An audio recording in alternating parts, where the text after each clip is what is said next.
Erev Tov, bonsoir à tous, bonsoir à tous. On se retrouve avec le Chok Benogros et on est très heureux de retrouver Gaël Hana Serrero comme de façon régulière. Et ce soir, tu nous proposes, à la veille presque, puisque dimanche ce sera le 17 Tammuz, tu nous proposes de parler du 17 Tammuz de l'époque des Cananéens jusqu'à Israël, violence et non-violence. Bechavod à toi. Merci, Johan. Effectivement, ce soir, on va toucher à plusieurs sujets qui n'ont pas l'air d'avoir de rapport, hein, puisque dans l'énoncé du cours, j'ai dit qu'on allait parler du 17 Tammuz, du prophète Zacharie, de Canaan, Eretz Canaan, et de violence et non-violence. Donc, on va voir comment toutes les pièces de ce puzzle vont s'agencer les unes avec les autres. Alors, tout d'abord, pour parler du jeûne du 17 Tammuz, c'est cette année ce dimanche 27 juin, et donc le 17 du mois de Tammuz. C'est un jeûne mineur qui marque le début de la période des 3 semaines dite Ben Hametzarim. Ce jeûne est mentionné donc pour la première fois dans le livre de Zacharie, un texte qui est composé à la fin du XVIe siècle avant notre ère et qui a trait à la première brèche dans la muraille de Jérusalem, qui inaugure donc une période d'affliction de 3 semaines pendant lesquelles nous observons des règles de deuil. Que s'est-il passé en 587 avant notre ère? Le roi Nabuchodonosor conquit le royaume de Juda et déporta ses élites à Babylone. 50 ans plus tard, le souverain perse Cyrus défie les Babyloniens et autorisa alors les Juifs qui le souhaitaient à retourner s'installer dans l'ancien territoire du royaume de Juda, devenu alors une province de l'Empire perse, et permit la reconstruction du temple de Jérusalem. C'est à ce moment-là que nous retrouvons donc le prophète Zacharie en 518 avant notre ère. Donc au moment de la permission de la reconstruction du second temple. Une délégation est envoyée à Jérusalem pour interroger les prêtres et les prophètes sur la nécessité pour les Juifs de continuer à observer un jeûne.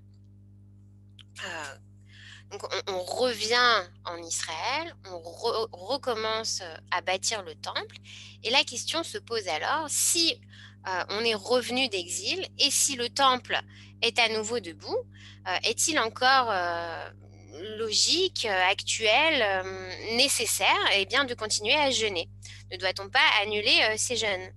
Et la réponse du prophète Zacharie nous apprend alors qu'il existe 4 jours de jeûne apparus depuis 70 ans. Et la comparaison de ce passage avec les récits des événements de la conquête babylonienne du royaume de Juda, tels qu'ils apparaissent dans 2 autres textes de la Bible, le 2e livre des rois et le livre de Jérémie, nous permet de déterminer que l'objet de la commémoration du 17 Tammuz, c'est justement la première brèche percée dans la muraille de Jérusalem.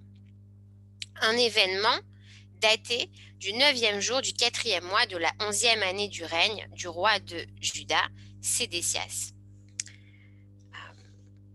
Et alors que Jérusalem se repeuple et que le temple est en cours de reconstruction, il sera achevé seulement 2 ans plus tard. Est-ce que continuer à faire ces jeûnes, est-ce encore relevanti, comme on dit en hébreu, y a-t-il encore une raison? Ne sont-ils pas devenus caducs ou bien faut-il maintenir les rites? Et la réponse de Zacharie n'est pas définitive, parce qu'il dit il faut une adéquation entre la foi et les pratiques. Et c'est un des thèmes principaux de son livre. Si le peuple éprouve le besoin d'expier ses fautes et ceux de ses ancêtres qui ont attiré la colère du Seigneur, alors rien ne les empêche de continuer à observer un jeûne commémoratif en témoignage de sa puissance. Et le prophète est alors garant de la légitimité de cette pratique. Ainsi, ce jeûne pouvait donc à l'époque marquer une marque de piété accrue pour certains fidèles, mais n'était pas obligatoire. Et d'ailleurs, il ne sera pas mentionné dans les sources antiques pendant 700 ans. En revanche, vers 200 avant notre ère, la Mishnah va mentionner un jour de jeûne à observer pendant le mois de Tammuz, le 17e jour du mois, en mémoire de 5 épisodes différents. Donc, c'est la Mishnah Ta'anit 4.6. 5 calamités sont survenues pour nos ancêtres le 17e jour du mois de Tammuz. Le 17 Tammuz, les tables de la loi ont été brisées, le sacrifice perpétuel a cessé, la ville de Jérusalem a été prise, Apostomos a brûlé un rouleau de la loi et une idole a été placée dans le temple. Donc, la commémoration n'est pas toujours liée à la conquête de Jérusalem, puisque la date ne correspond pas à celle à laquelle la Torah a placé la brèche dans la muraille. Mais cette évolution est à relier avec la prise de la ville par le futur empereur romain Titus. Et ce sera justement le 17 Tammuz de l'an 70. Et c'est cet événement qui entraîna l'une des autres calamités commémorées à la même date, soit l'arrêt du Korban Tamid, qui était jusque-là offert 2 fois par jour dans le temple. Et c'est rapporté par Flavius Joseph dans la guerre des Juifs.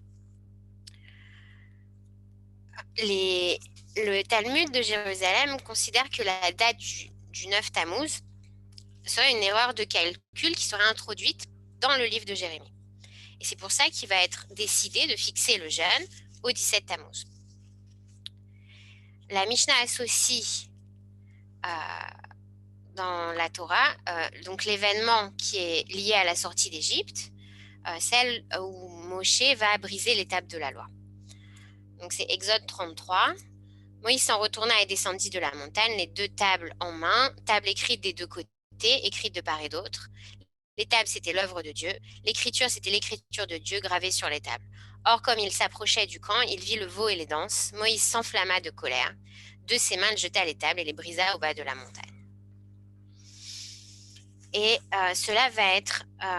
donc, le brisement des premières tables de la loi, c'est la conséquence du veau d'or. Et la prise de Jérusalem va être reliée à ce manque de foi, à cette infidélité commise par le peuple, et va être reprise donc dans le livre de Jérémie, après les défaites militaires historiques, comme des châtiments divins, comme s'il y avait cause et conséquence dès que le peuple s'éloigne, dès que le peuple devient infidèle, dès qu'il manque à ses devoirs tels qu'ils sont, tel que le contrat divin est fait entre le peuple et Dieu, eh bien, il y a automatiquement, immédiatement un châtiment. Et les 2 dernières calamités, eh bien, sont plus difficiles à identifier. Le brûlement d'un rouleau de la Torah par Apostomos, c'est un gouverneur romain de Syrie, qui est également mentionné dans le livre de Jérémie. Et ça, je vous rapporte au cours que j'avais fait sur le prophète Jérémie pour vraiment revivre cet épisode de la prise de Jérusalem, etc., et de la destruction du temple. La Gemara localise cet apostomos soit à Lod en Galilée, soit à Torlosa en Syrie. Enfin, l'idole placée dans le temple, la Mishnah hésite. Et le Talmud évoque l'abomination de la désolation qui règne dans le livre de Daniel et l'érection d'une statue de la déesse Ashéra par le roi Juda Ménaché au 7e siècle avant notre ère, qui est également rapporté dans la Torah, ou peut-être il est question de l'idole placée par l'empereur romain Caligula dans le temple de Jérusalem en 41 de notre ère. Toujours est-il que le 17 Tammuz ouvre une période difficile et compliquée pour le peuple d'Israël, où nous avons l'habitude de ne pas porter de vêtements neufs, ni d'écouter de la musique, ni de se raser, ni de se couper les cheveux, ni de célébrer des mariages. Et on s'abstient également de manger de la viande et du vin, en tout cas pour ce qui est de la semaine de Tisha B'Av, justement la semaine juste avant le jeûne de Tisha B'Av. Donc le 17 Tammuz, qui est la brèche dans la muraille, va nous mener à Tisha B'Av, qui est donc le moment de la destruction du temple. Alors, vous parlez rapidement, succinctement du prophète Zacharie, qui est finalement très peu connu. On ne sait pas vraiment qui il est, ni qu'est-ce qu'il a vécu. On a l'habitude de connaître une ou deux de ses visions et de ses prophéties parce qu'elles sont essentiellement lues dans la Haftara de Sukkot, si je me souviens bien, et dans la Haftara de Baalotecha. Alors, replaçons le prophète Zacharie, qui fait partie ce qu'on appelle les Nevi'im Acharonim, les derniers prophètes. Parmi les derniers prophètes, on a les 3 grands prophètes, Isaïe, Ishayahu, Jérémie, Irimiyahu, Ézéchiel, Ézéchiel. Donc, ça, c'est les 3 grands. Et puis, les 12 derniers prophètes, on les appelle les petits prophètes. Non pas parce qu'ils sont moins importants, mais parce que leurs livres sont beaucoup plus courts. Et on les a rassemblés en un seul volume. Et donc, parmi eux, il y a Oshéa, Osée en français, Yoël, Joël, Amos, Ovadia, Yona, Micha, Nahum, Chabakouk, Tséphania, Haggai, Zacharie et Malachi. Donc, le prophète Zacharie a vécu pendant la construction du second temple, et comme Haggai, il encourage les Juifs à s'impliquer dans la reconstruction avec tout leur cœur. Pas seulement une reconstruction matérielle, mais une reconstruction spirituelle. Haggai, Zacharie et Malachi, le dernier des prophètes, c'est vraiment le temps du retour au pays. Et ces prophètes s'intéressent au statut du temple, à la nouvelle hiérarchie religieuse qui s'instaure et aux obligations religieuses de cette communauté qui revient. Donc, ils entrent de Babylone en 538 avant notre ère, et les conditions économiques et politiques sont défavorables et retardent le projet. Et rien ne se passe finalement tant que, donc, alors que la permission a été donnée de reconstruire le temple, eh bien, les travaux s'éternisent, et jusqu'à ce que justement Haggai et Zacharie se mêlent et comment on dit, exhortent le peuple passionnément de continuer et d'achever la construction du temple. Donc Zacharie, lui, il va être actif entre moins 520 et moins 518, et la construction du temple sera achevée en moins 516, moins 515.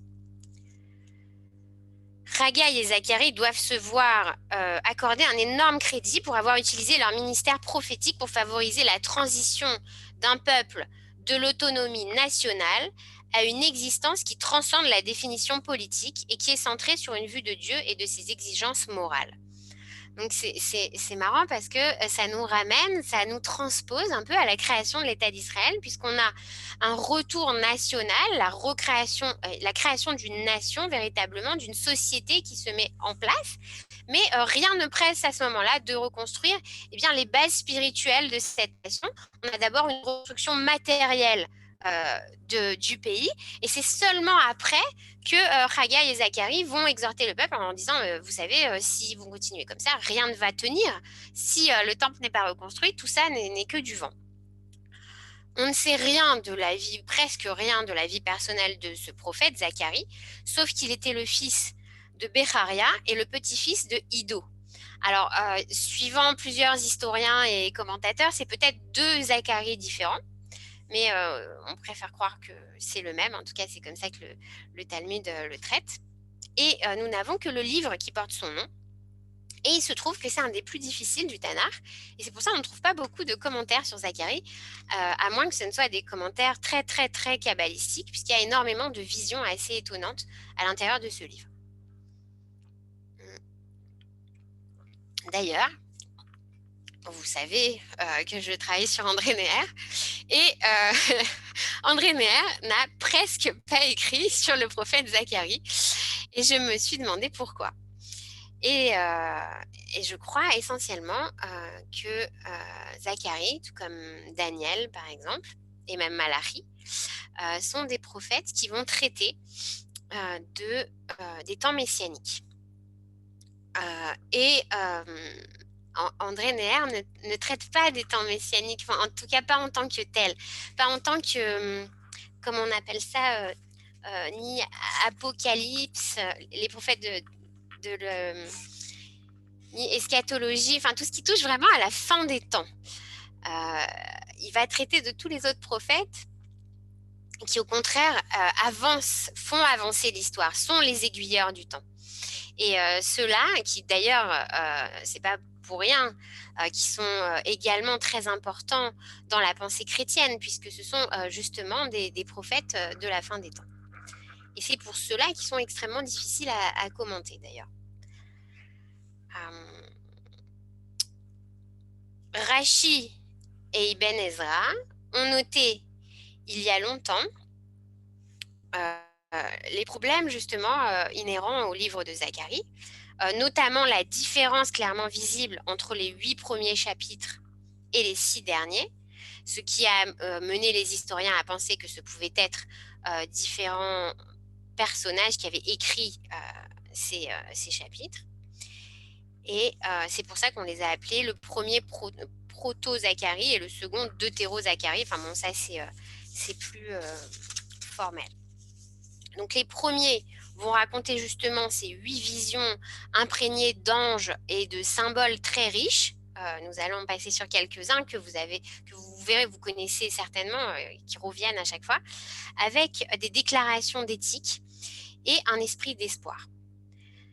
Ces chapitres nous parlent également de 2 personnages importants de l'époque, c'est-à-dire Yehuda, le grand prêtre, le Kohen Gadol Yoshua, et le gouverneur Zorobabel, un descendant de la maison de David. Les chapitres 9 à 14, donc entre guillemets le deuxième Zacharie, sont complètement différents. Au lieu de cela, ils contiennent une série de déclarations contre les autres nations et des prophéties sur la fin des temps. Le temple n'est pas mentionné, certainement parce qu'il était déjà terminé. Et là où le premier Zacharie va exalter le gouverneur, le deuxième Zacharie va le critiquer fortement. La Grèce, Yavan, est également mentionnée et pourrait faire penser que cette partie du livre a été écrite après l'époque d'Alexandre le Grand, mais après c'est des querelles, vous comprenez bien, d'historiens. Alors, les passages que l'on connaît de Zacharie, c'est essentiellement la Haftara de Baalotecha qu'on les trouve. Pourquoi ? Parce qu'il y a ce fameux passage sur la symbolique de la Ménorah. Vous savez, c'est aussi le passage qu'on va lire à Hanouka.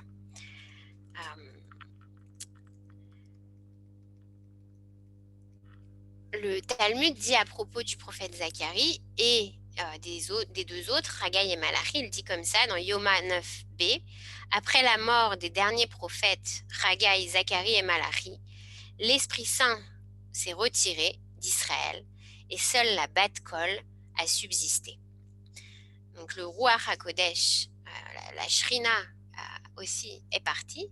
Il n'est resté qu'une Bat Kol, une voix céleste, qui retentissait de temps en temps à certains individus. Le livre de Zacharie est réputé être difficile à comprendre, donc comme nous l'avons dit, et voici ce qu'écrit Rashi. Les prophéties de Zacharie sont très obscures car elles sont des visions à l'image des rêves nécessitant une interprétation. Leur sens véritable ne pourra être compris que lors de la venue du Messie. Donc des visions allégoriques coupées d'exhortations à reconstruire le temple et une prophétie relative au temps messianique. C'est ce que va recouper la Haftara de Baalotecha en décrivant précisément 2 visions du début du livre. La première évoque une accusation lancée contre le Kohen Gadol, Yoshua, par le Satan qui se tient à ses côtés. le Kohen Gadol apparaît dans la vision de Zacharie entièrement revêtu de vêtements tachés qui vont lui être retirés et échangés contre des vêtements neufs. Et il pourra alors s'habiller à nouveau en Kohen Gadol. La deuxième vision, c'est celle d'un chandelier tout en or, et de part et d'autre se tiennent deux oliviers qui alimentent les deux conduits en or et transmettent l'huile d'olive en permanence à la menorah.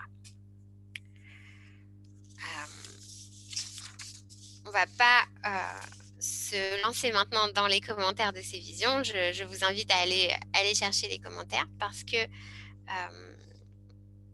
ce que je voudrais vous raconter, eh bien, c'est le rapport avec, d'abord avec Tisha B'Av et puis avec Canaan et avec la violence et la non-violence. Alors, pour ceux qui étaient parmi nous la dernière fois, j'avais parlé de la faute des explorateurs.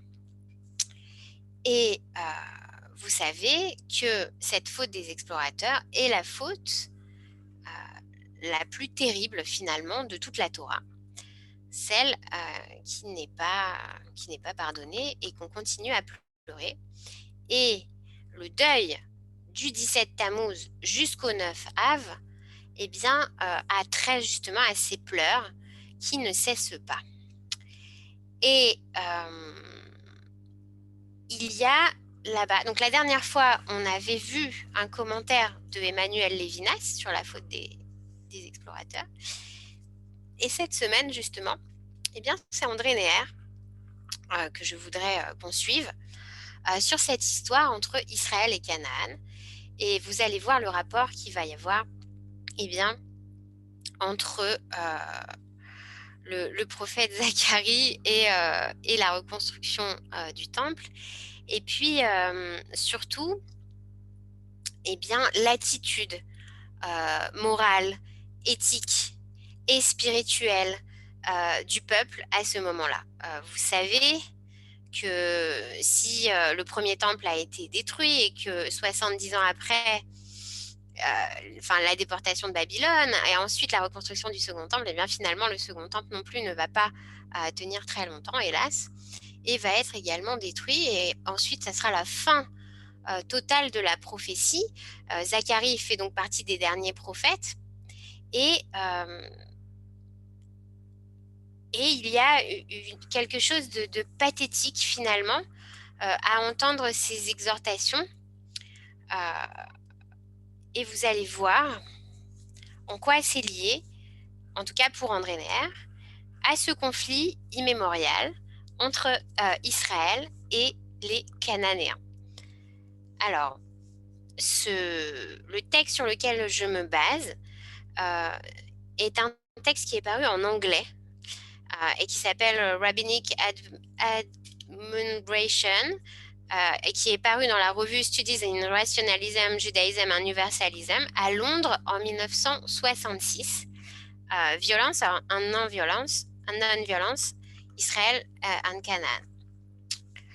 Et la conquête de Canaan, donc après, donc on a la faute des explorateurs, on a la sortie d'Égypte, on a la faute des explorateurs qui vient finalement couronner toutes les fautes qu'il y a pu y avoir, donc le veau d'or, la médisance, les plaintes contre la viande, etc., le ras-le-bol de la manne, enfin tout ce qu'on veut, et puis à la fin le pompon, Korah aussi, et puis le pompon à la faute des explorateurs. Et après que toute cette génération, donc, comme on l'a vu dans le dernier cours, va mourir de mort violente dans le désert, eh bien, il va y avoir la conquête de la terre de Canaan menée par le successeur de Moshe Rabbeinu, de Moïse, Josué. Et là se pose donc un problème moral. Alors là, on est en plein dans la modernité, hein. On n'arrête pas de se poser des problèmes moraux. Et on va voir comment André Neher écrit ce texte en 66. On va voir comment après sa pensée à lui va évoluer, ses prises de position aussi, puisque vous savez qu'André Neher politiquement, il évolue beaucoup, en fait, le tout jeune André Neher de Strasbourg et le tout vieux André Neher de Jérusalem. Et ben, politiquement, il n'est pas tout à fait situé au même endroit. Et puis, il ne dirait pas les mêmes choses de la même manière, mais c'est toujours le même. Et c'est très logique, finalement, quand on suit sa pensée, quand on connaît sa pensée, de voir justement cette évolution. Et donc, quand il parle de ce problème moral, il dit, voilà, la philosophe Simone Veil, donc à ne pas confondre avec la femme politique qui a obtenu le droit à l'avortement, donc la philosophe Simone Veil, qui est morte en 1943, parlait de l'esprit de violence qui anime Israël, esprit de violence issu de la Bible, et elle critiquait violemment justement cet esprit de violence transmise par un Dieu jaloux et violent et alimenté, en fait, Simone Veil vient mettre de l'huile sur le feu que Spinoza avait ouvert déjà sur ce peuple violent, cruel et conquérant. Voilà, général de Gaulle, après, on rajoutera une couche. Mais, et c'est bien avant, Simone Veil, c'est bien avant la création de l'État d'Israël et le problème qui va se poser justement avec les Arabes. Et elle parle déjà du conflit et de cette violence sacrée transmise par la Bible et qui anime, dit-elle, à travers les siècles, le peuple d'Israël. Alors, vous comprenez qu'il y a beaucoup de clichés antisémites et aujourd'hui antisionistes qui ont leurs racines dans cette pensée. Alors, André Neher nous dit il y avait un plan divin. Ah. Qu'est-ce qui s'est passé? Je vous ai perdu. Mince, putain, il n'y a plus de connexion. Ok, on va relancer la réunion. Vous m'entendez? Oui, on vous entend. Vous m'entendez? Oui, ça s'est reconnecté, c'est bon? À partir de quel moment vous m'avez perdu? Parce que moi, j'ai continué à parler toute seule. Non, il y a un plan divin. Ah ben voilà, alors c'est bon, on était ensemble, ça va. On ne vous voit pas. Ah non, si, on me voit, mais c'est un peu sombre. On vous entend. Voilà, ok. C'est pas grave, Myriam, ça suffit de m'entendre, c'est pas la peine de me voir, l'Honora. Alors, donc il y a un plan divin aux dimensions bibliques qui a trait à l'alliance, à l'aspect de l'alliance comme coopération et partenariat entre le peuple d'Israël et le Dieu d'Israël, et puis surtout à un inachèvement des situations. Et c'est pourquoi est-ce qu'André Neher parle de ça en réponse à l'idéologie de Simone Veil? Eh bien, c'est pour dire il n'y a pas une réponse au conflit Israël-Canaan transposé dans la modernité à Israël et aujourd'hui ce qu'on appelle les Palestiniens. Il dit non, il n'y a pas une réponse, il n'y a pas d'exhortation de Dieu à exterminer les idolâtres. Nous allons voir comment cela évolue dans la Bible aussi et comment ce message change et pourquoi il change. Et donc, André Neher nous parle d'inachèvement. Pourquoi inachèvement?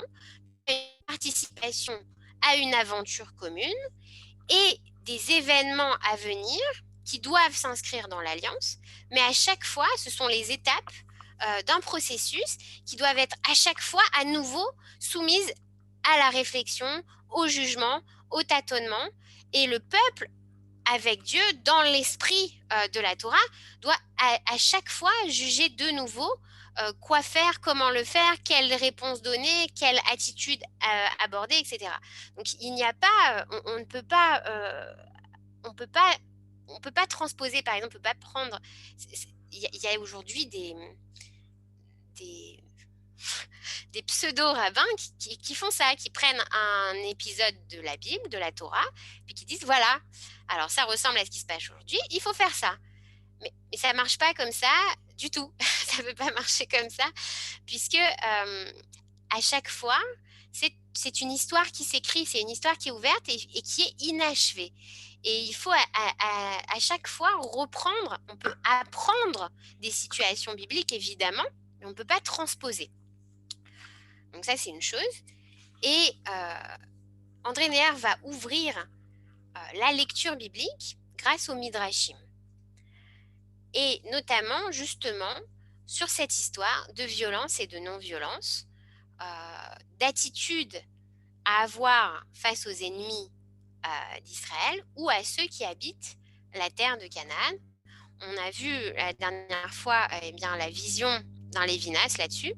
Et maintenant, vous allez voir que la vision de Neher n'est pas catégorique, en fait. C'est ce qu'on va voir.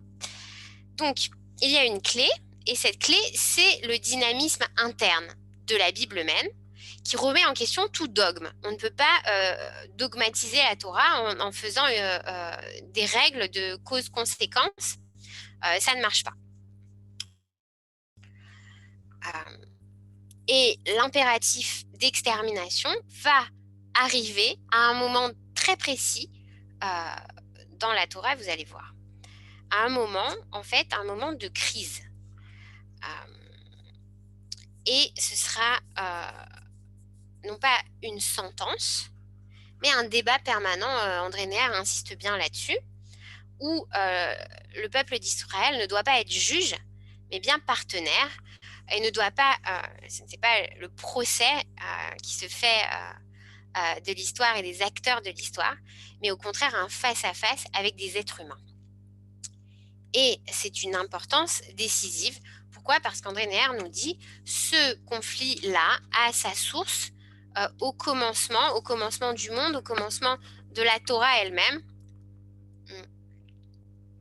Vous savez à quoi il fait référence, à Bereshit, au commencement, où le problème éthique se pose, et c'est le premier Rashi de la Torah qui nous dit normalement la Bible aurait dû s'ouvrir avec la création du monde, et on nous parle justement,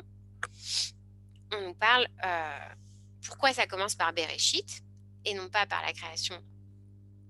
Enfin, pourquoi ça commence par la création du ciel et de la terre et non pas par l'histoire même du peuple juif, pour pas qu'on vienne dire des Hébreux que ce sont des voleurs et qu'ils ont pris quelque chose qui ne leur avait pas été attribué lorsque la terre a été créée. Et il va y avoir, donc ce conflit avec Canaan remonte à des temps immémoriaux, à la création même de la terre. Et c'est quelque chose qui va se retrouver dans l'histoire d'Israël, qui va se retrouver dans la Torah, qui va se retrouver aujourd'hui dans le monde moderne, et qui est finalement un débat qui provoque des révisions tout le temps et des ajustements. Alors, vous allez voir, on va voir ça au travers de différents midrashim. Et on va voir, ce qu'André Neher, alors, il commence par les échecs. Hein, on passera à la deuxième partie, ça sera les réussites quand même. Mais il commence par les échecs. Et tenez-vous bien, pas les échecs de n'importe qui, puisque qui les midrashim vont épingler au niveau des échecs du plan qui était prévu. Parce que quel était le plan prévu? Alors là, je vous dévoile un tout petit pan du secret. C'était non pas l'extermination de Canaan, mais l'exil de Canaan. Israël devait prendre la place là où les peuples de Canaan étaient, et Canaan devait partir en exil. Mais l'exil avec une notion de rédemption. C'est-à-dire l'exil n'est pas anodin. Ce n'est pas déporter, comme on dit en français, des populations, mais il y avait un plan messianique de rédemption du peuple de Canaan par le fait qu'Israël allait venir et provoquer l'exil de Canaan. Il y avait deux peuples qui, en parallèle, devaient évoluer de manière messianique.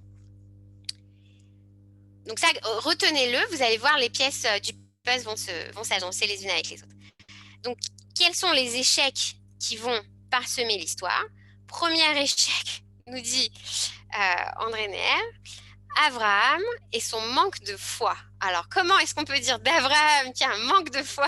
Alors, il va falloir aller voir le Midrash. Et puis, de Moïse, alors c'est encore pire, un manque de vision, alors que c'est lui qui ouvre la terre d'Israël avec son regard, justement. Et de Josué, un manque de générosité. Alors, de quoi nous parle-t-il? Là, on est vraiment dans la provoque chère à André Neher. Il aime bien un peu secouer son assemblée pour les faire réagir. Alors, quand il nous parle de l'échec d'Abraham, en vérité, il fait référence à un passage, le passage avec le roi de Sodome. C'est dans Genèse 14 et c'est la toute première rencontre de la Torah entre un Hébreu et un Cananéen.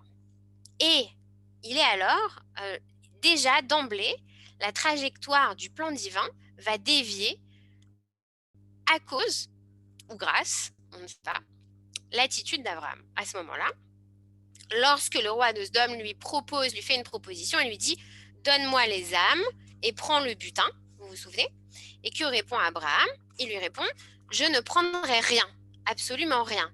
Et les commentaires traditionnels nous parlent de la grandeur, du désintéressement d'Abraham qui ne veut rien prendre. Mais le Talmud va lui reprocher pourquoi n'avoir pas pris les âmes justement et accompli un acte messianique. C'est un rendez-vous manqué. Peut-être qu'il aurait pu, à ce moment-là, opérer la conversion, comme disait Manitou, du peuple même de Sodome à ce moment-là. Il avait cette force-là, Abraham, et il a manqué un rendez-vous. On parlera après justement de la conception messianique d'André Neher, qui n'est pas tout à fait la même que celle de Manitou, justement, à ce niveau-là. Et on le voit là, justement, dans ce qu'il appelle des rendez-vous manqués. Deuxième passage auquel il fait référence,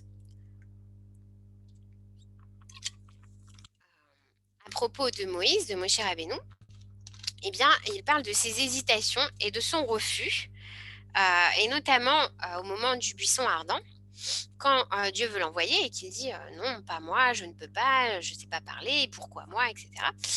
Et là, André Neher nous dit les hésitations, le manque de vision à ce moment-là de Moïse, on fait dévier le plan divin. Et alors là, tenez-vous bien, le plan divin n'était pas uniquement de sortir Israël d'Égypte, mais de sortir l'Égypte de l'Égypte. Qu'est-ce que ça veut dire? Voici la phrase, c'est « Voici quel sera le signe que c'est moi qui t'ai envoyé. Lorsque tu sortiras le peuple d'Égypte, vous servirez Dieu sur cette montagne. » Ha-ham, le peuple, il est écrit, le peuple, une nation de persécuteurs destinée à rester. Et c'est un commentaire du Shla, le Shla Akadosh, qu'André Neher étudiait avec un petit cercle d'amis à Jérusalem à la fin de sa vie. Donc là, c'est un commentaire qui est dans Shnei Luchot Abrit, sur Aham. Aham, ce n'est pas Israël auquel il fait référence, mais carrément, Aham, c'est le peuple d'Égypte. Et Moshe, là, a raté de faire vivre à deux nations différentes, une nation au sein d'une autre nation, mais une plus grande nation, une expérience messianique où carrément, on aurait pu passer des glaives aux charrues directement et l'avoda, l'esclavage, se changeait tout de suite en prière sans passer par tout ce que vous savez. Enfin, on n'y est pas encore arrivé, quoi, au Messie. Et voilà, et Moshe dit pourquoi m'as-tu envoyé? Et il y a là-dessus, André Neher fait référence à un Midrash, dans Midrash Rabbah, Shemot 6.4, où Dieu lui dit, où Dieu répond à Moshe qui dit pourquoi est-ce que tu m'as envoyé? Et Dieu lui dit, oui, pourquoi toi? Pourquoi est-ce que je t'ai envoyé toi? Et pourquoi j'ai pas trouvé quelqu'un de la tempe de Abraham, Yitzhak et Yaakov, toi qui non seulement est faible, mais qui croit en plus que je suis faible? Alors, ça nous change de l'image qu'on a habituellement des rapports entre Dieu et Moshe Rabbeinu. Mais ça ne remet pas en cause la grandeur de Moshe Rabbeinu et son rapport unique au Dieu d'Israël. peut-être au contraire que ça approfondit ce rapport qui est un rapport tout en nuances. Et puis le dernier c'est Josué, qui est appelé dans la Torah, qui va être appelé, non, pas dans la Torah, donc on est dans les Midrashim, et qui dans un Midrash va être appelé Lista. Et Lista, c'est justement ce que, dans le Rashi, le tout premier Rashi, ce que Dieu voudrait éviter pour Israël. Quoi donc? Qu'il soit appelé listim. Listim atem. Qu'est-ce que c'est listim? C'est les voleurs, les brigands, ceux qui ont pour méthode la violence et le vol. Et Yoshua, dans le Midrash, va être appelé Lista. L'affrontement, qui n'était jusqu'alors que virtuel, puisque il est fait mention de ce conflit en germe dans l'histoire, dans Béréchit, devient concret au moment de la conquête de Canaan. Et André Neher dit, dans les Midrashim, on lit finalement un échec, puisque cette conquête va passer, va basculer dans des massacres et des violences à répétition. Alors, ce problème Israël-Canaan, qui devient une série d'exterminations, de mises à mort, de massacres, figurez-vous que c'est quelque chose qui n'apparaît dans la Torah uniquement après justement la faute des explorateurs. Tout le temps de Abraham jusqu'à l'Exode, il n'est absolument pas question d'exterminer le peuple de Canaan. Il y a des termes assez vagues et où on parle de coexistence dans le pays, ou alors, comme je vous ai dit tout à l'heure, d'exil. Ça veut dire qu'ils soient chassés, répudiés, à l'image de Adam chassé du Gan Eden, ou des Hébreux eux-mêmes, s'ils ne respectent pas l'alliance. Donc, vous comprenez que cet épisode des explorateurs est un épisode charnière, non pas seulement, comme on l'a vu la dernière fois, pour le peuple d'Israël, mais finalement pour la rédemption de l'humanité tout entière, ce qu'on appelle le Tikkun Olam, pour l'histoire entière, en fait, qui, à ce moment-là, éprouve, et c'est très, très étonnant sous la plume d'André Neher, une rupture. André Neher et Rida Neher insistent tout le temps sur la continuité qui peut exister dans l'histoire d'Israël. Même la Shoah n'est pas une rupture de l'histoire. Et bien là, André Neher écrit noir sur blanc, c'est une rupture, c'est une cassure dans la chair à vif. Le veau d'or à côté, ce n'était rien, puisqu'il y a Kippour pour expier. Mais il y a, entre la sortie d'Égypte et l'entrée en terre de Canaan, ce désert comme une rupture brutale. Et le 9 Av, les pleurs donc, qui commencent dimanche, le 17 Tammuz, et qui vont trouver leur apogée le 9 Av, le jour de Tisha B'Av, hantent l'histoire comme des pleurs non apaisés. Pourquoi? Parce qu'il va y avoir à cette date fatidique, vous le savez, pas la chute d'un temple, mais la chute des 2 temples. Également la chute de la forteresse de Bétar, l'expulsion des Juifs d'Espagne.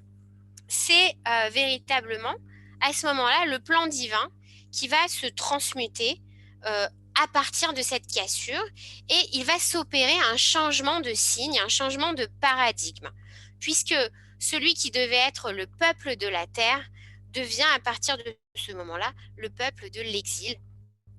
Et la dialectique entre l'exil et le pays est inversée. Pendant des siècles, ce sera l'exil qui va caractériser le peuple et la terre qui sera l'objet de la nostalgie.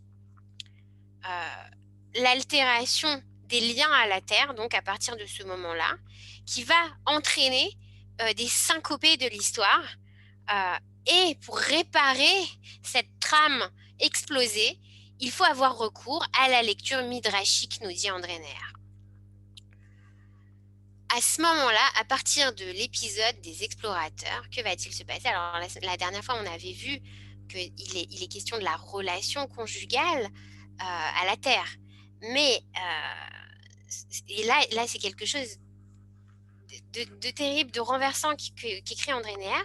Il écrit: il y a une mutation qui s'opère au niveau du peuple même. Israël est cananéisé par la faute des explorateurs. Qu'entend-il par là?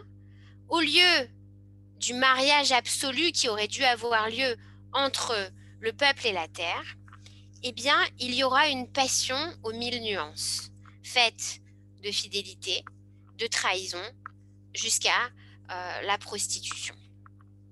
Si Israël a failli à sa vocation, alors Canaan aussi va faillir à sa vocation. Il y a un équilibre entre les échecs d'Israël et les échecs de l'humanité et les nœuds et les failles de l'histoire. Et si Israël a refusé d'embrasser la terre, eh bien Canaan va également en réponse refuser de partir en exil. Et il n'y a pas de place pour 2 Canaan sur cette terre. C'est étonnant parce qu'on entend d'habitude l'inverse, ça veut dire Canaan qui veut prendre la place d'Israël, il n'y a pas 2 Israël, le nouvel Israël, etc. Là c'est inversé. Et ce que nous dit André Neher, c'est que le rapport à la terre est changé. Et ce qui devait être une approche intime et personnelle devient un viol, une conquête et une violence. Et pourtant, la génération de l'Exode, qui est toute morte dans le désert, oui, d'après un passage dans le Talmud, notamment d'après Rabbi Eliezer, va ressusciter à la fin des temps. C'est Rabbi Eliezer qui le maintient contre Rabbi Akiva dans le passage Sanhédrin 110b.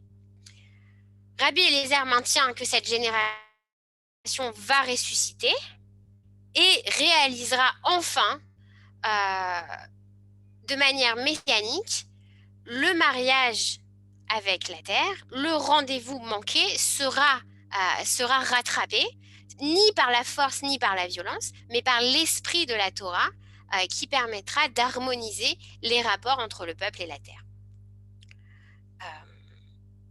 Et Dieu épie l'histoire en permanence il attend de voir quand est-ce que ce mariage se réalisera. Et le 9 Av, Dieu a été vaincu par des hommes qui ont choisi la violence. Et il attend, écrit André Neher, donc en 1966, il attend que ceux-ci choisissent la paix, choisissent de ramener la paix en Eretz Israël. Mais on va voir ce que ça signifie. Vous allez voir la deuxième partie. Ramener la paix en Eretz Israël, ça veut pas dire, c'est pas ce qu'on entend aujourd'hui quand on parle de Shalom Arshav, hein, par exemple. C'est pas ce que Neher entend à ce moment-là.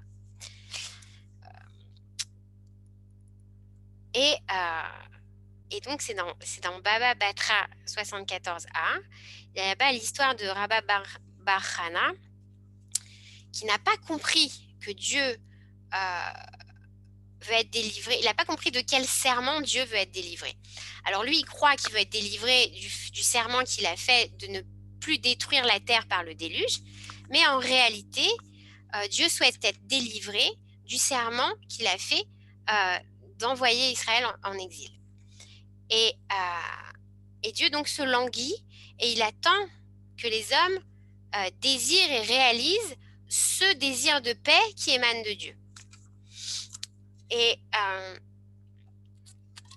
l'éclairage midrashique de la Torah va contraster avec le pshat du texte. Le pshat du texte, vous le savez comme moi, le livre des juges, et puis les prophètes ensuite, mais surtout le livre des juges, ils sont terriblement violents et même horribles en fait. Il y a des tonnes de passages assez absolument atroces en fait. Hein. Il y a tout ce qu'on veut là-bas. Et donc ça c'est le pshat, ok. Et ce que nous dit Neher, c'est que l'éclairage midrashique sur la Torah va faire naître une doctrine de non-violence qui va s'insérer dans la confrontation entre Israël et Canaan. Alors, que veut-il dire par là quand il parle de non-violence? Est-ce qu'il fait référence à Gandhi? Et ce qui se passe en Inde à ce moment-là? Certainement, d'ailleurs, ça doit être des clins d'œil. Mais voilà, regardez les exemples qui sont pris dans la Torah, et c'est donc notre deuxième partie. Alors, premièrement, la guerre d'Abraham avec les rois. Et là, il fait référence au Midrash Bereshit Rabbah 43, 2. Il y a les raisons d'Abraham de partir en guerre sont premièrement la légitime défense et deuxièmement le sauvetage, donc l'assistance de personnes en danger. Et il est écrit là-bas, Genèse 14, 14, Vayarek et Anikav. Qu'est-ce que ça veut dire? Le pshat, la traduction littérale, il arma ses fidèles. Il arma ses fidèles, il leur donne des armes. Et le Talmud commente les critères éthiques d'Abraham à partir de ce passage et de ce verset. Donc d'abord, le recours à la force avec des critères éthiques qui encadrent ce recours à la force dans certains cas. Premièrement, il arma ses fidèles. Qu'est-ce que ça veut dire? Qu'il équipe en armes, eh bien, ses envoyés, ses étudiants, ses disciples.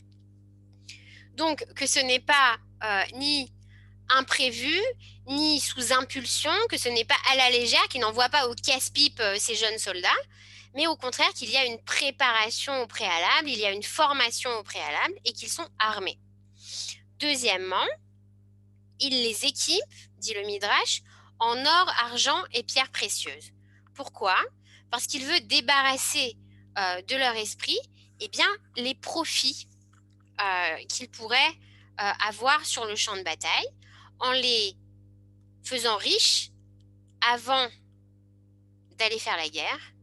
Eh bien, il efface de leur esprit toute tentation d'appât du gain et de bénéfices économiques à la guerre. C'est une condition préalable à une guerre juste. Qu'il n'y ait pas derrière eh bien, une volonté de bénéfices économiques, si vous voyez ce que je veux dire. Et pour que justement le but soit véritablement eh bien, le sauvetage des hommes en danger. Troisième explication, il arma ses fidèles. Le Talmud lit, il les équipa en Torah. Et il leur dit, si vous ne voulez pas y aller, j'irai seul sanctifier le nom. Il engage donc sa propre personne et il est le soldat de sa propre doctrine, contrairement à certains dirigeants qui envoient eh bien, tous les petits soldats au casse-pipe en restant tranquillement au chaud. Faites ce que je dis, mais pas ce que je fais. Donc, il assure les risques et la violence armée entre donc dans une éthique inscrite dans les règles issues de la Torah. Et puis, il y a un autre passage justement dans la guerre d'Abraham contre les rois.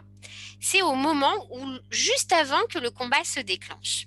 Il y a un verset qui dit il se divise contre ses adversaires la nuit, lui et ses serviteurs. Et là, le Talmud nous dit il y a les adversaires qui sont une masse indistincte où ne comptent que les rois, seuls les noms des rois vont être égrenés. Et en face, il y a la nuit qui coupe entre les deux, et lui et ses serviteurs, qui sont au nombre, nous dit le Midrash, de 318. On peut, eux, au contraire, les compter, et on voit ici la valeur de l'individu face à une collectivité anonyme utilisée comme chair à canon. Vous entendez le pacifisme qui sous-tend cette lecture de ce passage, mais vous allez voir, il faut remettre les choses dans leur contexte. Hein. On est en 1966 et donc c'est pas seulement du pacifisme, c'est également justement justifier Israël aux yeux des nations. Nédarim 32a. Voilà. Alors, dans Nédarim 32a, on a cette histoire de fléchissement de la foi, de manque de foi de Abraham. Et pourquoi? La violence doit tout de même dans la violence, il y a des limites. Et il faut reconnaître le caractère inviolable de la personne humaine. OK. Mais dans Nédarim 32a, il y a une autre interprétation de ce verset. Il les arma, dit le Talmud, il les vida. Il les vida de quoi?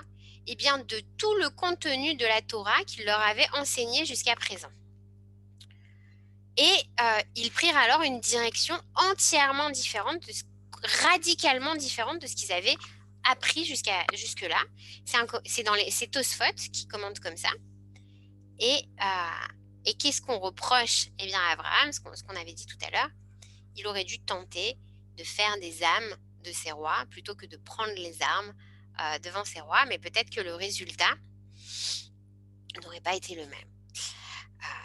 Voilà. Alors, deuxième scène, c'est l'épisode sur Shrem.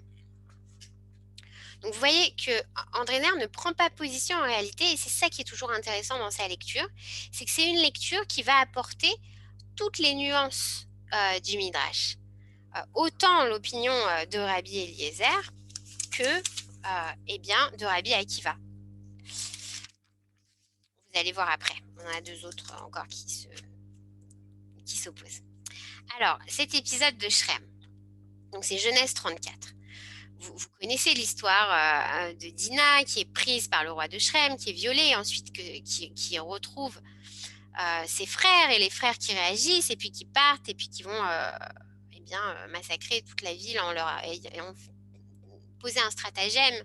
Ils leur proposent de se convertir et au moment où ils acceptent et qu'ils font la brite, au moment de leur plus grande douleur, le lendemain matin, ils arrivent difficilement à s'en remettre, bien, ils leur tombent dessus et ils égorgent, ils massacrent toute la ville.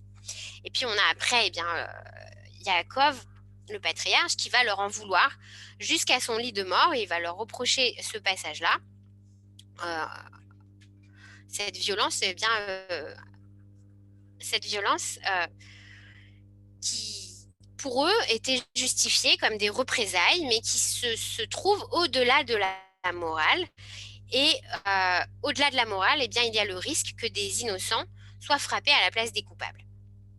Et c'est un défi, finalement, que Shimon et Lévi ont lancé à leur père Yaakov, qui va les désapprouver jusqu'au bout, Genèse 49, 5, 7. Et ce Midrash, écoutez ce Midrash, donc c'est Yaakov qui parle à Yosef, et qui lui parle de Shrem. Regardez ce qu'il dit. « Quant à moi, je t'ai donné en supplément à tes frères Shrem, que j'ai conquise des mains de l'Émori, au moyen de mon glaive et mon arc. » Donc ça, c'est le verset, Genèse 48, 22. Et on a 3 lectures de ce verset. Première lecture, Rabbi Yehuda, dans Bereshit Rabbah, 97, 9. Deuxième lecture, le Targum de Onkelos, la traduction de Onkelos en araméen, et Rashi.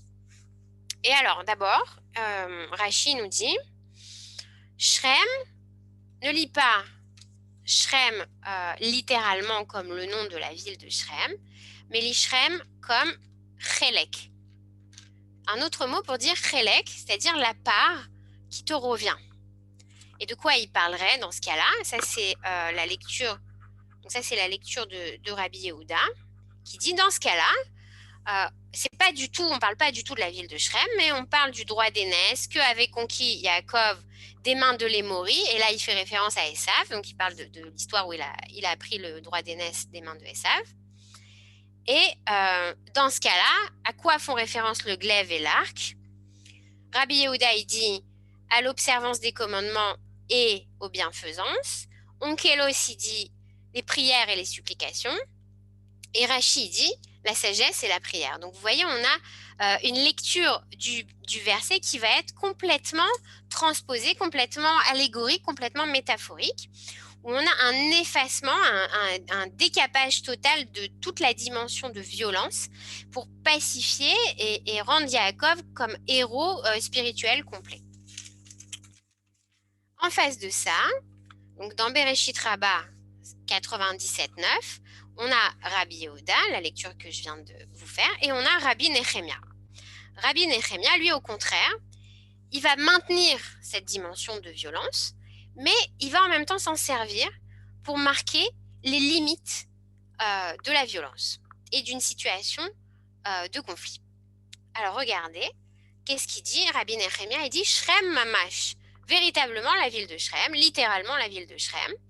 Et le Hémori, dans ce cas-là, qui c'est Hamor, le chef de Shrem, le roi de Shrem. Et oui, l'arc et l'épée, c'est une arc et une épée, mais attention, ce n'est pas pendant l'épisode de la vengeance du viol de Dina que Yaakov n'accepte pas, n'a pas voulu et ne va pas justifier ni avant ni après.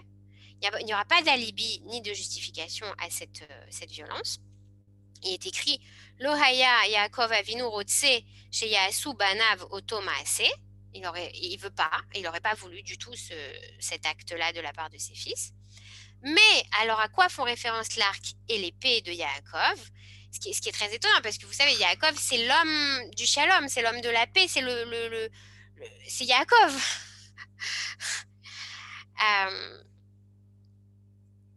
Un autre problème. Quel problème? Après coup, après l'histoire du massacre de la ville de Shrem, ses fils sont en danger de la vengeance des populations cananéennes, des peuplades cananéennes qui ont entendu ce qui s'est passé. Et là, que fait dire le Midrash à Yaakov? Puis-je abandonner mes enfants aux mains des peuples? Et donc, il prend l'épée et l'arc une seule fois dans sa vie, c'est pour se placer devant les portes de la ville et dire aux peuplades, si vous attaquez mes fils, je combattrai contre vous et je vous protégerai. Et là, dit André Neher, on touche les limites de la non-violence. C'est une frontière qui est logique, finalement, qui est logique et qui est instinctive, qui est une impulsion née de la relation père-fils, cette solidarité irrévocable en frère, ses enfants envers ses frères, qui fait qu'on peut être prêt à la violence, à s'engager dans la violence et aller jusqu'à mourir pour eux. C'est ce fameux problème philosophique, vous savez, que pose Albert Camus quand il parle de la possibilité ou non d'une justice et qui dit, si je dois choisir entre la justice et ma mère, je choisis ma mère. C'est un peu... Mais là où c'est intéressant, c'est que André Neher nous dit, le Talmud nous laisse le choix entre Rabbi Yehuda et Rabbi Nehemia. Soit avec Rabbi Yehuda de vivre dans un univers allégorique, mythique, soit avec Rabbi Nehemia de défendre des hommes, des êtres vivants, nos enfants eux-mêmes. Vous vous rappelez d'ailleurs... alors, non, je ne vais pas faire encore une petite parenthèse. En plus, je vois qu'on arrive bientôt à la fin du temps. Donc, on va bientôt conclure avec ce troisième épisode, qui est l'épisode de Yoshua. Yoshua qui, lui, va également, étonnamment, alors que c'est lui qui va mener la conquête de Canaan et qui va ouvrir cette conquête, qui pourtant sera celui que André Neher appelle le héros de la non-violence, et vous allez voir pourquoi. Aux portes de Canaan, à la veille de l'assaut, Yoshua hésite. Il hésite, et c'est là qu'il établit un plan diplomatique. Et le Midrash nous rapporte la proclamation qu'il va rédiger, envoyant des émissaires, faisant de la publicité. Ça ne sera pas sans vous rappeler certains procédés de Tsahal dernièrement, justement, où dans sa proclamation, il écrit 3 points. Et il place les Cananéens devant un choix. Il écrit quiconque veut faire le vide, qu'il fasse le vide. Quiconque veut pactiser, qu'il pactise. Et quiconque veut faire la guerre, qu'il la fasse. Donc ça, vous le trouvez dans le Midrash Lévitique Rabbah 17.6. Étrange, autant au niveau de la forme que du contenu. Pourquoi? Parce que la guerre qu'il va exécuter, qu'il doit exécuter, est prescrite par la Torah. Depuis donc, comme je vous l'ai dit, la faute des explorateurs, explicitement, il est écrit, il faut affronter et anéantir ces peuples-là. Mais Yoshua, à ce moment-là, veut mettre en pratique la doctrine de Moshe Rabbeinu. Et il se réfère, dit le Midrash, à un dialogue, le fameux dialogue entre Dieu et Moïse, dans le Midrash Rabbah 19.20, ce qu'André Neher appelle l'appel à la paix, du Deutéronome 20.10, et qui englobe toutes les guerres futures. Et que Rambam va codifier dans les Lachot Melachim. C'est-à-dire qu'avant de faire la guerre, il faut appeler à la paix. Et c'est seulement si l'ennemi refuse d'entrer dans un processus de paix, parce que c'est comme ça que ça s'appelle, alors qu'il faut engager la guerre. Et il y a dans les codifications du Rambam, Ilchot Melachim, il y a les deux derniers points de Yoshua. Quiconque veut pactiser, qu'il pactise. Quiconque veut faire la guerre, qu'il la fasse. Mais la première option de Yoshua est très, très étonnante, celle de faire le vide. J'ai traduit en français. En hébreu, c'est lifnot. Lifnot, vous savez, en hébreu, lifnot, ça veut dire quand on... lifnot et lave, c'est qu'on s'adresse à quelqu'un. Ou alors, c'est... Lifnot, ça veut dire donc aussi faire le vide. Il y a un vide qui se crée. C'est étonnant que ce soit ce double sens-là. Et donc, c'est une initiative personnelle, toute personnelle de Yoshua. Personne ne lui a dit de faire ça. Comme s'il voulait, dit André Neher, rattraper l'histoire et retourner avant le passage des explorateurs. Et c'est pas étonnant de la part de Yoshua, parce que Yoshua, c'est l'homme qui relie, qui est passé du passé à l'avenir en changeant de nom grâce à Moshe Rabbeinu. Il s'appelait Oshéa, ce Hé qui était la marque du passé, et Moshe Rabbeinu va lui donner le Yud de Yoshua, donc c'est sa protection, mais c'est également ce qui va le propulser dans l'avenir. Le Yud, vous savez, en hébreu, c'est la marque du futur. Et il voudrait donc s'instaurer comme le successeur de Moshe Rabbeinu dans ce processus messianique en marche de Tikkun Olam. Et il veut renouer avec cette idée de l'exil de Canaan, d'envoyer Canaan en exil et non pas de l'exterminer, pour lui donner une chance de lui aussi entrer dans la dynamique de rédemption dans laquelle Israël est entré à la place de Canaan finalement. C'est l'espoir secret, dit André Neher, qui anime Yoshua au moment de cette proposition de paix. Et ce que fait Yoshua à ce moment-là, c'est un double face-à-face, nous dit André Neher, puisqu'au moment même où il s'adresse, il envoie cette proposition à Canaan, et bien au même moment, il adresse à Dieu une prière. Il est à la fois face aux hommes et face à Dieu. Et quelle est cette prière? Vous la connaissez tous, c'est la fameuse prière attribuée à Yoshua, Allez-nous les Shabéar. Allez-nous les Shabéar, qui est une prière constituée de deux parties. Première partie, l'affirmation, réaffirmation de la foi monothéiste en un seul Dieu. Et la deuxième partie, l'espoir de l'instauration du royaume de Dieu sur terre. Et il est écrit là-bas l'enlèvement des idoles et leur extermination. Et il est justement question dans cette deuxième partie de Allez-nous les Shabéar de non-violence et de tikkun, de réparation morale. Tous les êtres dit Alenu les Shabéar, donc en écho à la prophétie, aux prophéties de Zacharie, puisqu'on retrouve là justement cette évocation de la fin des temps. Tous les êtres réunis évoqueront ton nom, et tous les habitants de l'univers reconnaîtront et mettront le genou par terre pour proclamer la gloire de Dieu. Et les impies reviendront. C'est vraiment le point fort de cette prière de Alenu les Shabéar. Et comment c'est écrit en hébreu? Écoutez bien. Les afnot et les kol risha haaretz. Et on retrouve ce lifnot de Yoshua, de vider finalement les impies de leur mal. Et là, il l'écrit pas dans son article, parce qu'il y a un article très sérieux, mais ailleurs, on le trouve. Cet enseignement-là, c'est un enseignement du Maharal qui a été transmis par Jacob Gordin, et c'est sa femme, Rina Neher, qui l'avait consigné dans ses petits carnets et qui l'a transmis à son mari André Neher. Cet enseignement-là particulièrement, que exterminer les impies, en réalité, c'est exterminer le mal à l'intérieur des impies. Et à ce moment-là, le héros qui rencontre l'impie, Israël qui rencontre Canaan, a une signification toute particulière.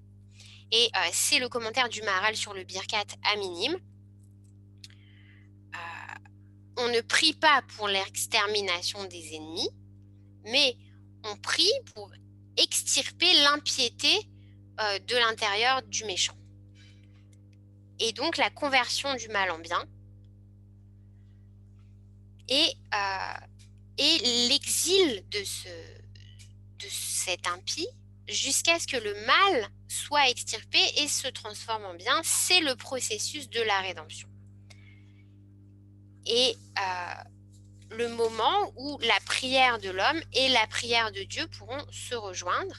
Et c'est finalement tout le mécanisme de l'alliance, cette participation dont on parlait au tout début, cette parole ouverte qui est un dialogue permanent entre l'homme et Dieu, entrecoupé de silence comme des respirations qui permettent à chacun des partenaires de s'exprimer et d'atteindre à une connaissance réciproque avec un Dieu qui fait confiance à une créature totalement libre.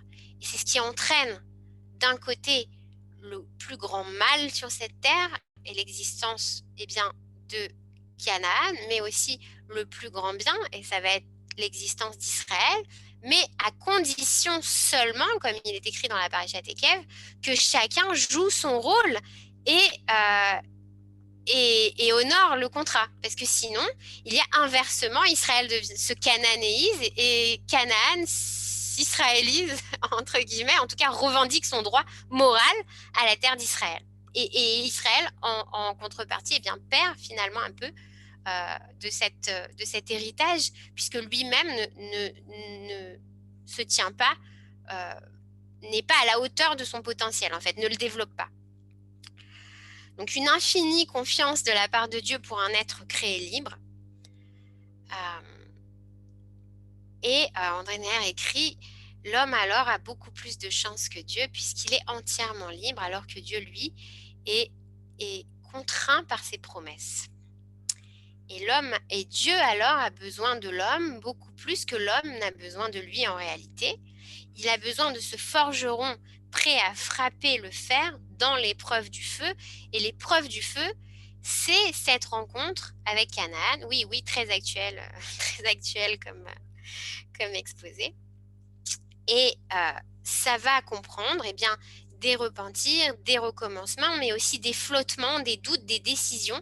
Et véritablement, chaque action d'Israël à remettre toujours sur la place publique, à mesurer, à juger, et non pas à se dire, voilà, il faut toujours marcher de cette manière-là, il faut toujours donner cette même réponse-là ou se comporter de cette façon-là avec ces personnes-là. Non, il faut marquer les limites, et c'est ce que André Neher a tenté de faire ici avec Rabbi Nehemia et Rabbi Akiva. marquer les limites, marquer les extrêmes, repousser les tentations et reconquérir chaque fois le terrain perdu à l'image d'un Yoshua qui, bien qu'il va mener cette conquête, va la mener avec l'idéal, l'espoir caressé de rattraper l'histoire, de combler finalement ce temps perdu par l'exil et de renouer avec ce plan divin originel. Et Dieu accepte à certains moments, heureux, sa propre défaite, si l'homme avance plus loin que lui dans le bien. Vous savez, il dit, Banaï, mes enfants m'ont vaincu. Et au contraire, il va dire, il est malheureux lorsqu'il tombe dans le piège du mal. Dieu lui-même souhaite alors être instruit. L'Imad Tani, ce sont les 3 leçons qu'il va recevoir de Moshe Rabbeinu lui-même. Et là, ce sont les derniers mots, j'aimerais vous les lire, les derniers mots d'André Neher, parce qu'il soulève une dernière chose qui est assez, encore une fois, extrêmement moderne sur la différence qu'il peut y avoir entre la Torah et le monde. Le monde et les créatures et toute la création ont été créées par Dieu lui-même. En revanche, la Torah, écrit André Neher, et je vais vous lire, si je retrouve les mots exacts, je vais vous lire. En revanche, la Torah, elle, est en permanence le fruit de l'alliance. Et c'est ce fruit-là, de ce partenariat constant, qui pourra seul corriger le monde fait sans la participation de l'homme à la base. En insérant par l'intermédiaire de la Torah l'homme dans la création du monde, et là on retourne à l'origine, on retourne à Bereshit, on retourne au Shoresh, à la racine du conflit, pour atteindre la plénitude. Voici les mots d'André Neher. Regardez.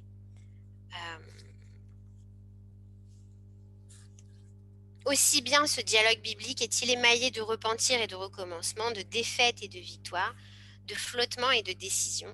S'agit-il du mal? Il faut en marquer les limites extrêmes, les offrir en tentation à l'homme, les lui faire découvrir par le biais d'une hypothèse. Puisse-t-il apprendre à refuser l'hypothèse, à repousser la tentation, à reconquérir sur le mal le terrain perdu? S'agit-il inversement du bien? Il faut en élargir les perspectives, semer d'obstacles la route qui mène vers lui, barrer son chemin par des ronces et des épines. Puisse l'homme apprendre à arracher ses herbes, à balayer les haies, à passer outre en reculant les bornes vers l'infini. Puisse l'homme aller vaille dans l'un et l'autre cas, Dieu accepte la victoire ou la défaite, heureux et riant, d'être vaincu si l'homme avance plus loin que lui vers le bien. Banaï Nitzrouni, mes enfants m'ont vaincu. Malheureux et versant des larmes lorsque l'homme se laisse prendre au piège du mal, surtout souhaitant être instruit par l'homme, l'imatani, afin qu'à l'inverse du monde créé par Dieu seul, la Torah soit, elle, le fruit de l'alliance entre l'homme et Dieu, et puisse ainsi corriger le monde et le mener vers sa plénitude. Alors, on aurait tous aimé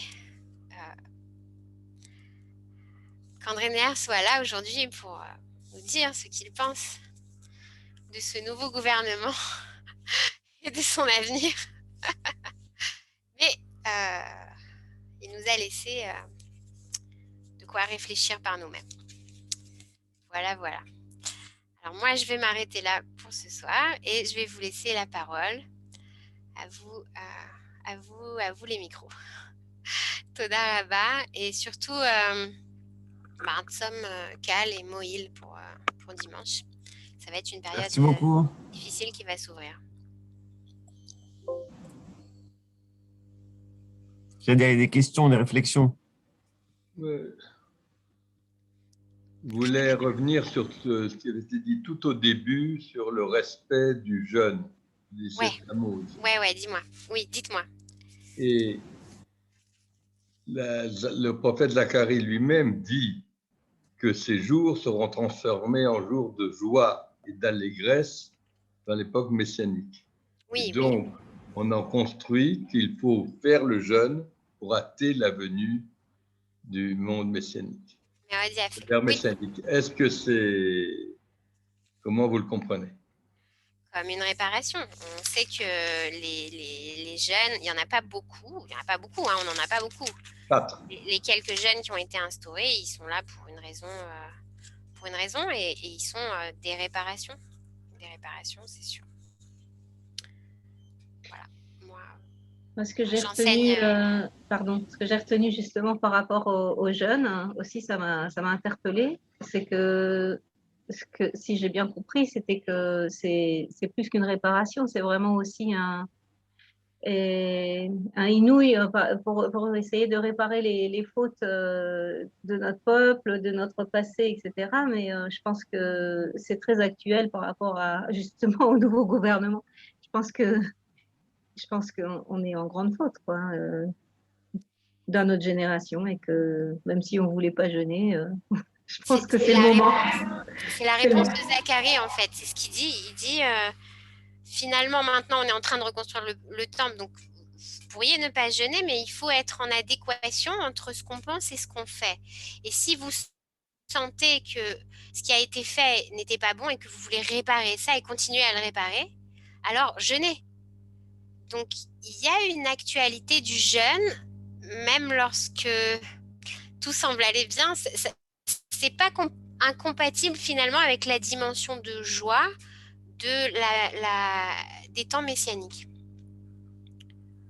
Puisque il y a, en tout cas dans la pensée d'André Neher, ah oui, c'est vrai, excusez-moi, je ne vous ai pas parlé de la conception messianique d'André Neher et de la différence avec Manitou, je vais en parler. Je vais en profiter très très très rapidement pour vous dire, quand Manitou parle du prophète Zacharie, ça a sauté ou on m'entend? On vous entend. On est là. Manitou va traiter un passage de Zacharie, un passage. Je me rappelle pas le verset, mais c'est le passage où il va nous parler du meurtre du Mashiach. Du Mashiach qui va être tué, et c'est là qu'il va parler de Mashiach ben David, et Mashiach ben Yosef, et des différentes conceptions du Messie, et des différentes routes que ça va prendre, et formes que ça va prendre. D'abord d'un redressement national, justement, et ensuite de miracles plus inouïs. Et là, il y a une différence fondamentale entre les conceptions messianiques de Neher et de Manitou. Manitou, c'est clairement une conception kabbalistique. Je ne crois pas que je m'avance trop en disant ça. et elle suit donc un processus qui passe par des étapes. Et donc, il y a une logique quand on parle de Mashiach ben David et Mashiach ben Yosef. André Neher, qui va aussi atteindre à la Kabbale quand il va aborder le Maharal et puis après le Rav Kook aussi, a aussi ses racines dans la philosophie et la pensée juive, et va marier deux conceptions du messianisme. Ça veut dire à la fois celle qui est un processus par étapes, celle dont parle Manitou, et en même temps un autre processus qui est un processus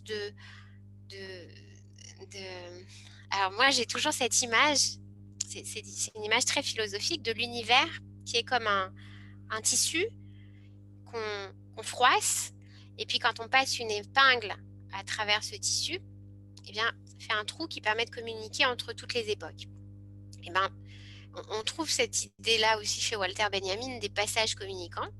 Et aussi, on trouve ça chez Chabad, chez le Rabbi Lubavitch, de ces moments messianiques, en fait, de Mashiach Arshav, c'est-à-dire qu'il peut arriver à tout moment, et ça peut arriver maintenant. Tout dépend d'une action, justement, juste,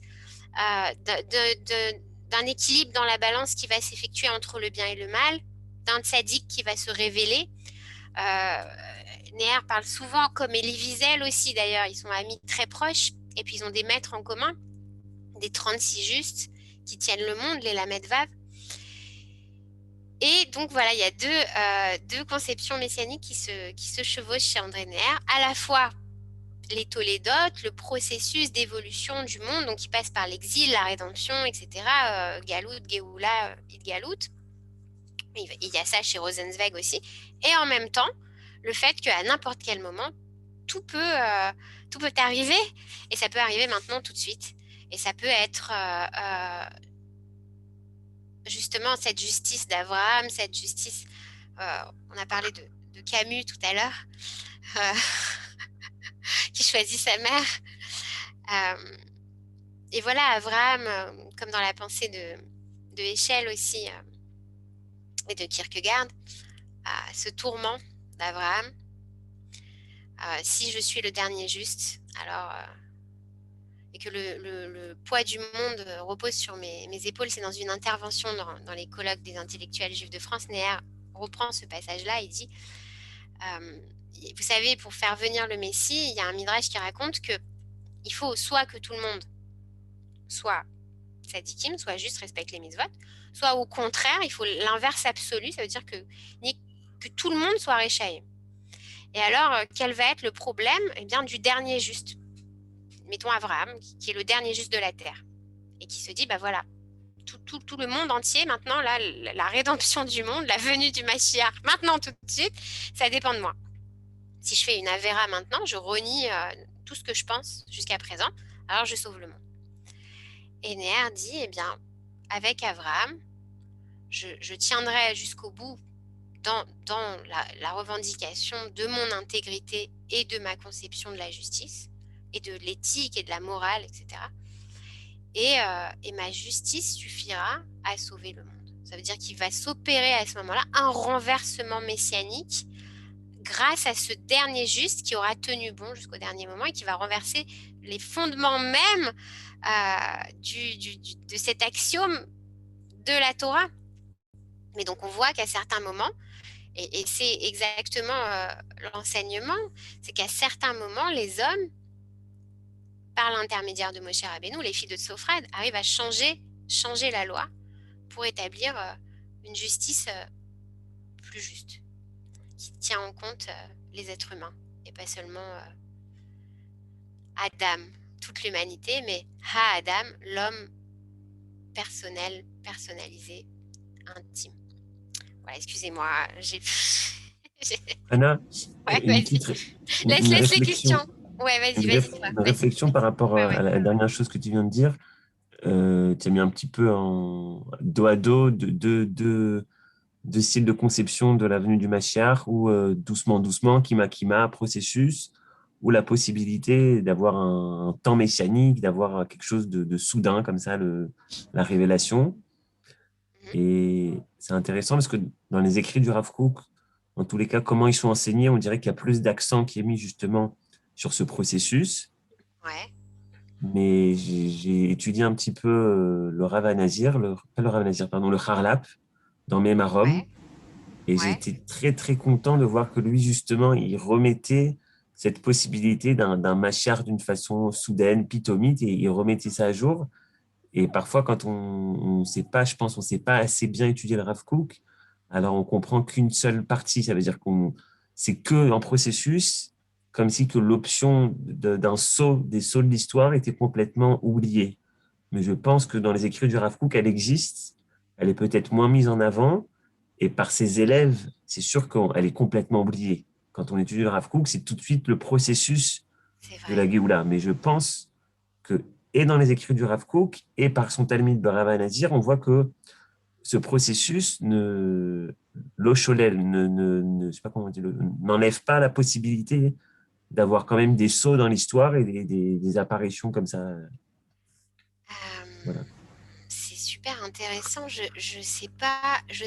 Alors, c'est sûr qu'il y a le processus chez le Rav Kook, ça c'est évident. Il y a des étapes à la Géoula, etc., qui passent justement par les laïcs, par la hardoute, par les retrouvailles du peuple entre les laïcs et les religieux, qui passent aussi par un stade d'hérésie.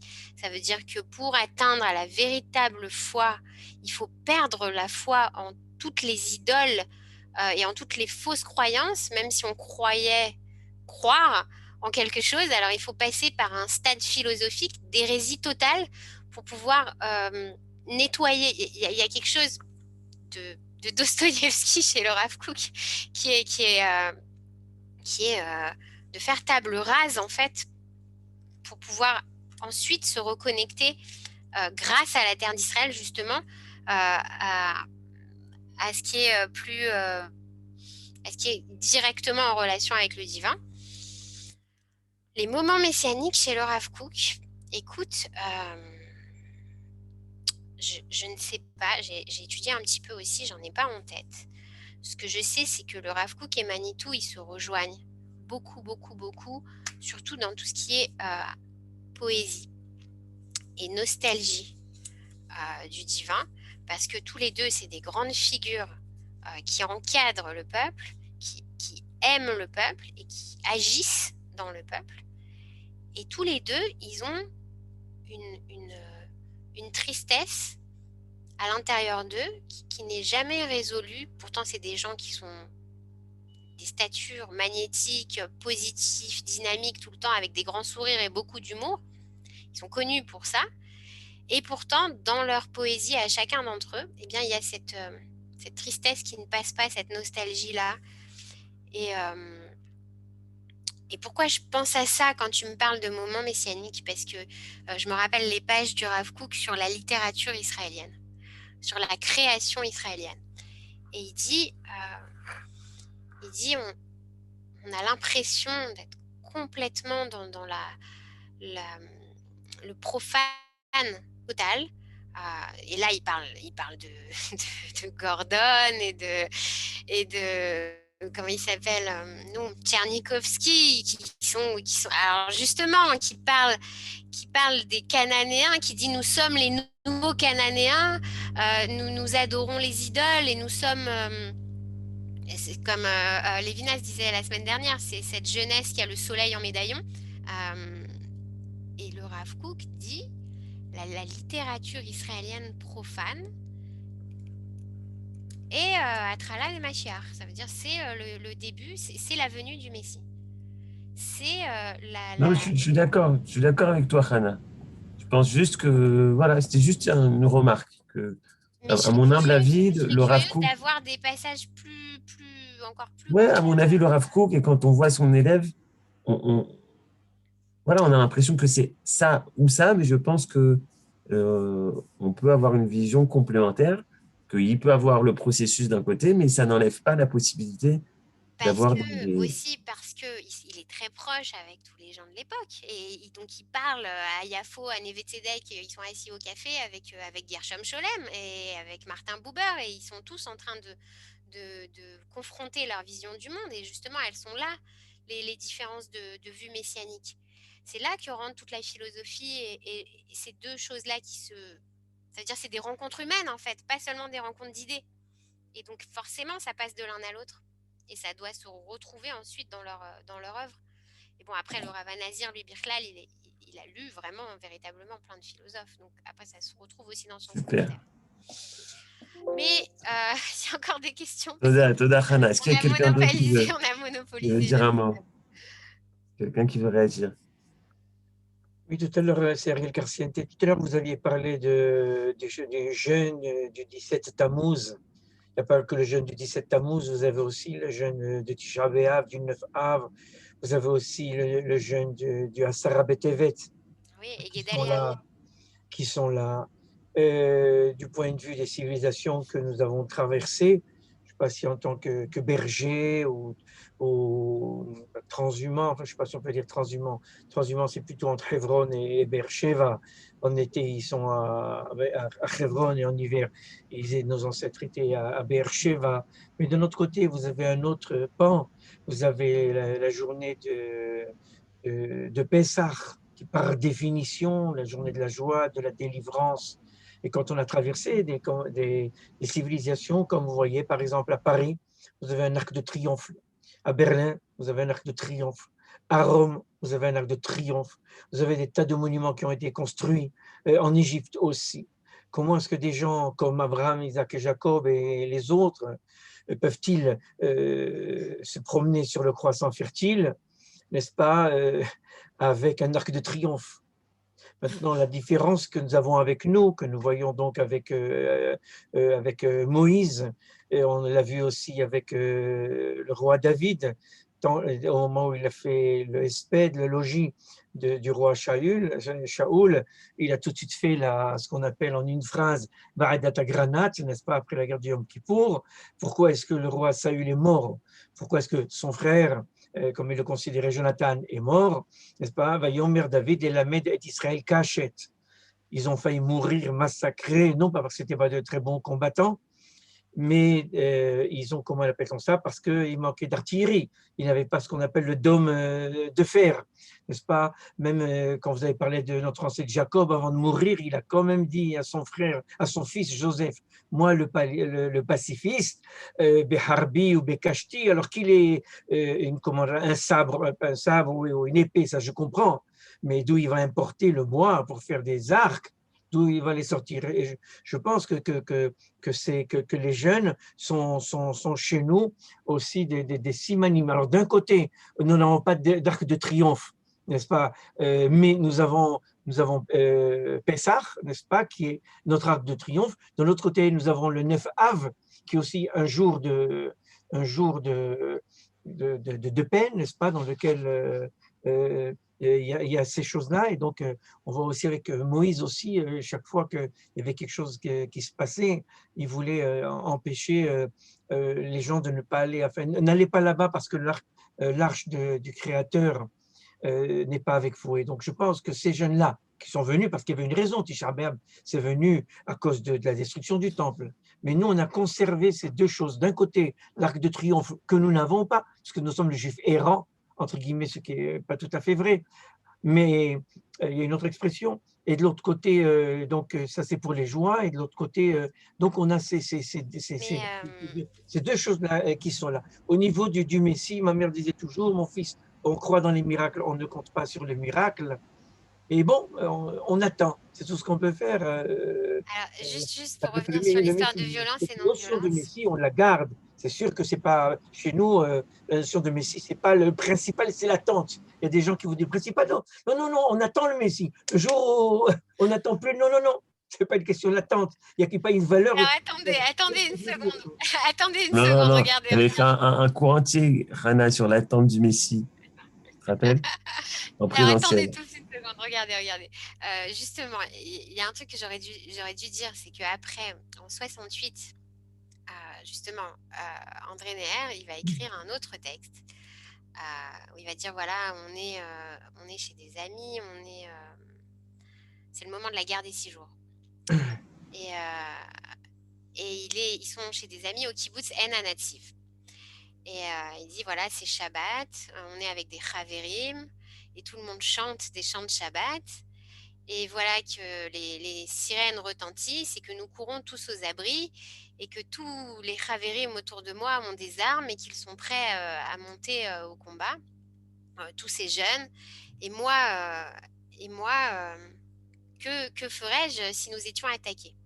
Je rêve, dit-il, de sortir au grand jour avec des chants pour rencontrer l'ennemi. Mais, dit-il, s'il fallait sortir, si mes Chaverim sortaient, je sortirais avec eux me battre, mais alors je ne chanterais plus. Et il fait référence justement, vous avez parlé du roi David, c'est pas pour rien que c'est Shlomo et non David qui va construire le temple, puisque David a le sang sur les mains et qu'il fallait un roi qui n'avait pas le sang sur les mains pour construire le temple et qui chantait Shir Hashirim, Asher les Shlomo. Voilà. Donc André Neher dit, donc c'est son évolution politique dont je parlais tout à l'heure, c'est que, et puis après il va faire son alia, c'est ce qui va le pousser à faire son alia, et il dit voilà, il y a des limites, c'est ce dont on a parlé tout à l'heure.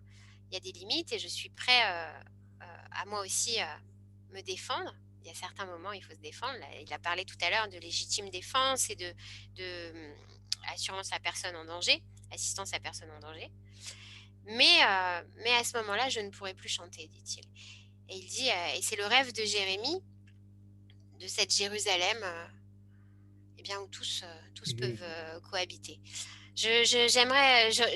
Alors, les gens que je connais, qui connaissaient André Neher, me disent, oh là là, il serait tellement déprimé, désespéré par tout ce qui se passe aujourd'hui, et ils considéreraient ça comme un échec de tout ce qu'ils ont pensé, tout ce que l'école de Paris a pensé. Mais c'est étonnant parce que moi, je n'ai pas cette impression. C'est très personnel, hein, mais je pense qu'il serait, comme toujours, d'abord, l'espoir caractérise la pensée d'André Neher, l'espérance, la foi, autant en l'homme qu'en Dieu, et dans le Ham Israël. Et puis surtout, le défi à relever à chaque moment, en fait, dans chaque situation. Donc, je ne crois pas qu'il aurait un œil aussi noir sur ce qui se passe en ce moment. Voilà. Non, ce sont des gens qui ont quand même survécu à la Shoah, n'est-ce pas? Il y a eu des preuves. Et avant la Shoah, les Juifs étaient interdits d'habiter à Strasbourg. Ils devaient habiter à l'extérieur de Strasbourg. Et il est pourchassé à Strasbourg, à côté de l'église. Il y a même une rue qui s'appelle la rue Brûlée. Je ne vous dis pas qui c'est qui a habité là-bas, n'est-ce pas, à Strasbourg, dans cette rue Brûlée. N'est-ce pas? Ce n'est pas le seul endroit où il y avait ces choses-là. Et je pense que c'est cyclique. D'ailleurs, nous avons le cycle de la Lune, n'est-ce pas, qui fait en sorte que ça descend, ça remonte, ça descend, ça remonte, n'est-ce pas? Et si l'homme tient, c'est parce qu'il y a la femme, n'est-ce pas, qui elle aussi un cycle. Merci, monsieur Carciante.